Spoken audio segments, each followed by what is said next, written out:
അസ്സലാമു അലൈക്കും വറഹ്മത്തുള്ളാഹി വബറകാതുഹു. അൽഹംദുലില്ലാഹി റബ്ബിൽ ആലമീൻ. അസ്സലാത്തു വസ്സലാമു അലാ അഷ്റഫിൽ മുർസലീൻ വഅലാ ആലിഹി വസഹ്ബിഹി അജ്മഈൻ. അമ്മാ ബഅദ്.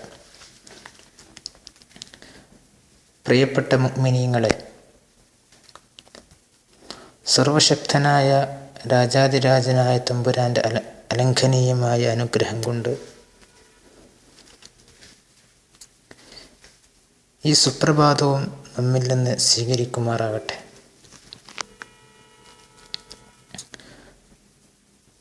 ബഹുമാനപ്പെട്ട മുഅ്മിനീങ്ങളെ,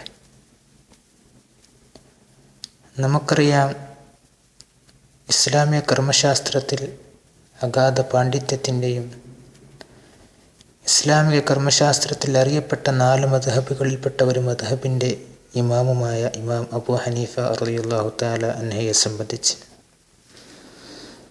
അദ്ദേഹത്തിൻ്റെ ജീവിതത്തിൽ നിന്നും ഏതാനും 1-2 സംഭവങ്ങൾ മാത്രം ഞാൻ നിങ്ങൾക്ക് മുമ്പിൽ വെച്ച് അതിൽ നിന്നും പാഠം ഉൾക്കൊള്ളുവാൻ നാം നിങ്ങളും ശ്രമിക്കുക. അല്ലാഹു തൗഫീഖ് നൽകുമാറാകട്ടെ. ആരായിരുന്നു മഹാനായ ഇമാം അബൂ ഹനീഫ റഹ്മത്തുള്ളാഹി അലൈഹി? ഒരിക്കൽ ഇമാം അബൂ ഹനീഫ റളിയല്ലാഹു തആല അൻഹു ഒരു സ്വപ്നം കാണുവാൻ ഇടയായി. നബി സല്ലല്ലാഹു അലൈഹി വസല്ലമയുടെ ഖബർ കുഴിക്കുന്നതായും നബി സല്ലല്ലാഹു അലൈഹി വസല്ലമ തങ്ങളുടെ പുണ്യമാക്കപ്പെട്ട ശരീരം വാരിയെടുത്ത് തൻ്റെ ശരീരത്തോട് ചേർക്കുന്നതായുമാണ് സ്വപ്നം കണ്ടത്. ഈ അത്യപൂർവമായ ഈ സ്വപ്നത്തെക്കുറിച്ച്, അതിൻ്റെ വ്യാഖ്യാനത്തെക്കുറിച്ചും അറിയാൻ വേണ്ടി അന്നത്തെ പ്രമുഖനായ പണ്ഡിതനായിരുന്ന അഗാധ പാണ്ഡിത്യത്തിൻ്റെയും അതുപോലെ സ്വപ്നവ്യാഖ്യാനങ്ങളിൽ അറിയപ്പെട്ട നേതാവുമായിരുന്ന മഹാനായ ഇമാം ഇബ്നു സിരീൻ റഹ്മത്തുള്ളാഹി അലൈഹിയുടെ അടുക്കലേക്ക് അദ്ദേഹം ചെല്ലുകയുണ്ടായി.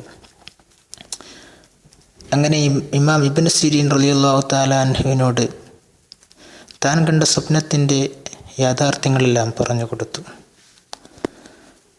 മഹാനായ ഇമാം അബൂ ഹനീഫ റഹ്മത്തുള്ളാഹി അലൈഹി പറയുകയാണ്, അല്ലയോ ഇബ്നു സിരീൻ, ഞാൻ ഇന്നലെ ഇന്ന സ്വപ്നം കണ്ടു.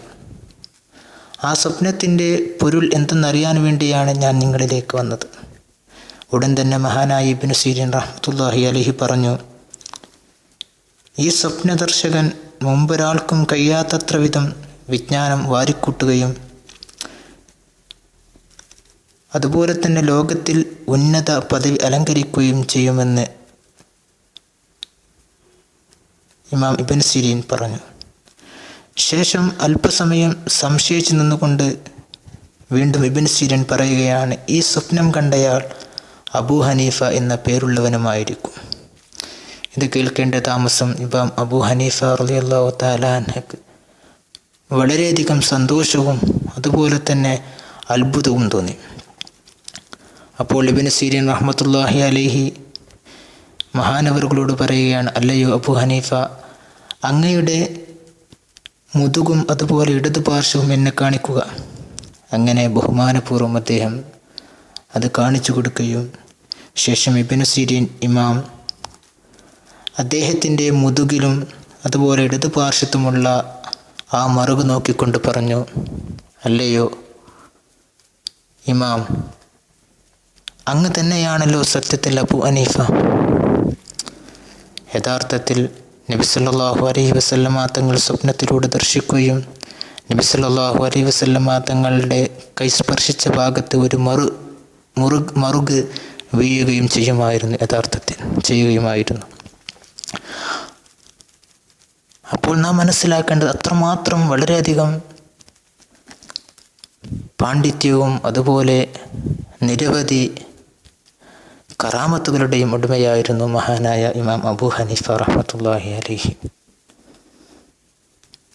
നമുക്കറിയാം, നമ്മുടെ മദ്ഹബിൻ്റെ ഇമാമായ ഇമാം ഷാഫി റഹ്മത്തുള്ളാഹി അലൈഹി തന്നെ പല സമയത്തും ഇമാം അബൂ ഹനീഫയെക്കുറിച്ച് പല വാക്കുകളും പറഞ്ഞിട്ടുണ്ട്. എന്ന് മാത്രമല്ല, ഇമാം അബൂ ഹനീഫയുടെ ഖബറിനരികിലൂടെ പോകുന്ന സമയത്ത് ഒരിക്കൽ അദ്ദേഹത്തിനടുക്കൽ നിസ്കരിക്കാൻ വേണ്ടി ഇമാം അബൂ ഹനീഫ റളിയല്ലാഹു തആല അൻഹയുടെ ഖബർ നിലകൊള്ളുന്ന സ്ഥലത്ത് നിസ്കരിക്കാൻ വേണ്ടി ഒരുങ്ങുകയും ആ നിസ്കാരത്തിൽ ഇമാം അബൂ ഹനീഫയുടെ മദ്ഹബ് അനുസരിച്ച് എന്താണോ ആ നിസ്കാരത്തിലെ മസ്അലകൾ അതുപോലെ നിർവഹിക്കുകയും ചെയ്തു.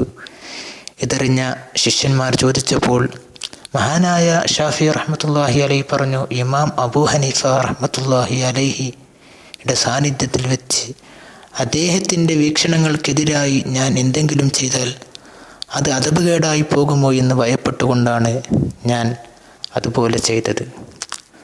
പ്രിയപ്പെട്ട മുഅ്മിനീങ്ങളെ, മഹാനായ ഇമാം അബൂ ഹനീഫ റഹ്മത്തുള്ളാഹി അലൈഹിയെക്കുറിച്ച് വേണമെങ്കിൽ അദ്ദേഹത്തിൻ്റെ ജീവിത ചരിത്രം മുഴുവൻ ഈ പംക്തിയിലൂടെ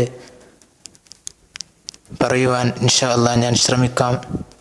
സർവശക്തനായ തമ്പുരാൻ അത് കേൾക്കുവാനും ജീവിതത്തിൽ പകർത്തുവാനും നമുക്ക് തൗഫീഖ് നൽകുമാറാകട്ടെ.